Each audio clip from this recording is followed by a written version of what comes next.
दैमारि गिबियाव बर' खौरां नायगिरि गासै रायजो राजा नोंथांमोनखौ बरायनानै लाग्रोबाय। जों बेवहाय दिनै नुनो मोनदों मिरेगंगा मुसाहारिया गोदै गोबाब पार्टिनि जि भिडिअ एलबाम शुटिं खालामबाय दं।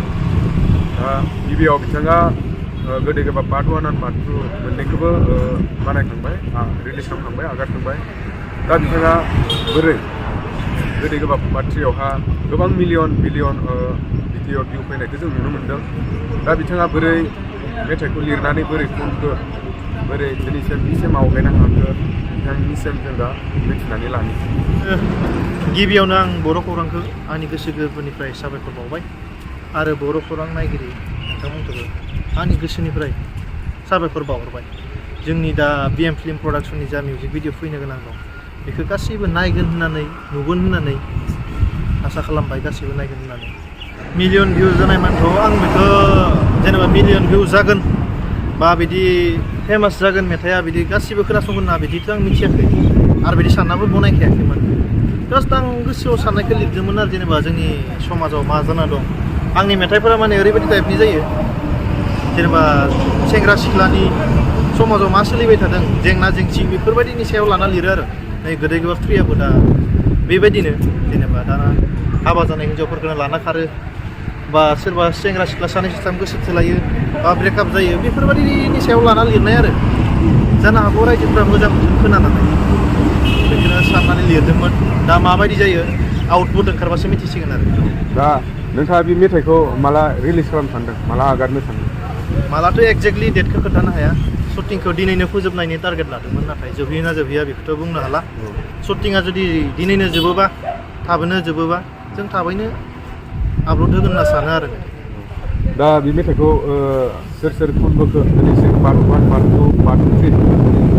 पार्ट 1खौ सासे फंबाय खनदोंमोन, उन्दै गथ', गोबां फेमास जादों। नाथाय माखासे प्रब्लेमनि थाखाय जोङो आरो नेक्स्ट पार्ट 2खौ आंनि लोगो सासेखौ खनहोबाय गामिनि। बेनिफ्राय बिथांखौ सोरां बसुमतारी बिथाङा खनबाय। ओमफ्राय दा पार्ट 3खौबो सोरां बसुमतारीयानो खनदों आरो। दा नैबे गोदै गोबाब पार्ट 3आव मेथाइआ समाजजों गोरोबनाय माबाफोर गोहोम गोग्लैगोन नामा? निश्चय गोग्लैगोन, खारन बे समाजनि थाखाय मोजां मेसेज, ससियेल मेसेजनि थाखायनो बानायखादों।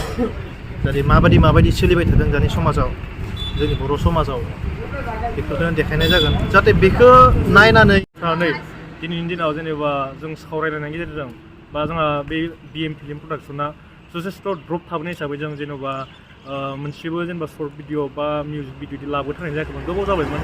दा जोङो दिनै सावरायनायनि गेजेरजों, खस्थ'नि गेजेरजोंब्लाबो जोङो रां रुफानिबो खोथा थायो नालाय, बेफोरनि खस्थ'जों जोङो दङमोन आरोखि। ओमफ्राय दा बिदिनो सावरायलायनायनि गेजेरजों जोङो दायो लाबाय दिहुनदों गोदै गोबाब 3 होननाय।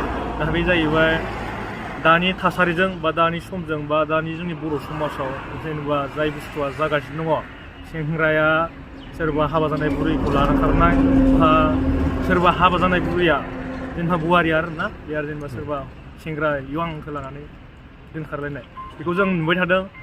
जेन जों बेखौ बुङो जेन दा जों बानायनायखौ जेनेबा जेबो पजिटिभ साना आरोना। जेनेबा जोङो जोंनि दा जिथुनाखि जोंनि बर' समाजाव सोलिबाय थानाय जेन जों बेफोरखौ आरोना एसेबाबो फोसाबनो बा जों एसेबाबो माबा मोनसे खालामनो हायो नामा होननानैसो जों बेखौ लाबोनाय जादों। स' जोङो रायजो राजाफोरनिफ्राय अनसायनायखौ मोनगोन आं बेखौ मिजिंथिदों। आरो जेन रायजो राजाफोरा जोंनि बे भिडिअखौ नुनानै बा जोंनि भिडिअखौ नायनानै जेनेबा बेबायदि खालामनाय लेखायै आरो बाव खालामबावनो बा जोंबो बिदि आमुक भिडिअ गोदै गोबाब 3आव बिदि दोनखारलायदों, जोंबो रिलावनो ओरै लांनोसै, ओरै दोनखारलायनोसै, बिदि दासान। आं बेखौ बर' समाजनि गासिबो जेनेबा जेसांखिनि दुलाराय बर' माहारियारि नङा होमबा, बर' रायजो राजाफोर दं, आं बेखौ बुंदों आरोना। दा बेनो जेनेबा मोजां मोनदों निस्सय। जेनेबा दा जिथुनाखि गानाबो जथेस्थ' जेनेबा मोजां नालाय आं मोजां मोनदों आरोखि। दा बेनो। रायजो राजाफोरजों मोनसे जागोन रायजो राजाफोरनिफ्रायथ' अनसायनायखौ आं मोनहरदों जेनेबा नुहुरदों आरो ना अनसायनाय मोनगोन होननानै आं आसा खालामदों दा नायनानैसो जेनेबा गभर्नमेन्टनि गेजेरजों मिथिसिगोन रायजो राजाफ्रा अनसायनाय होयो ना मायो बेखौ आरो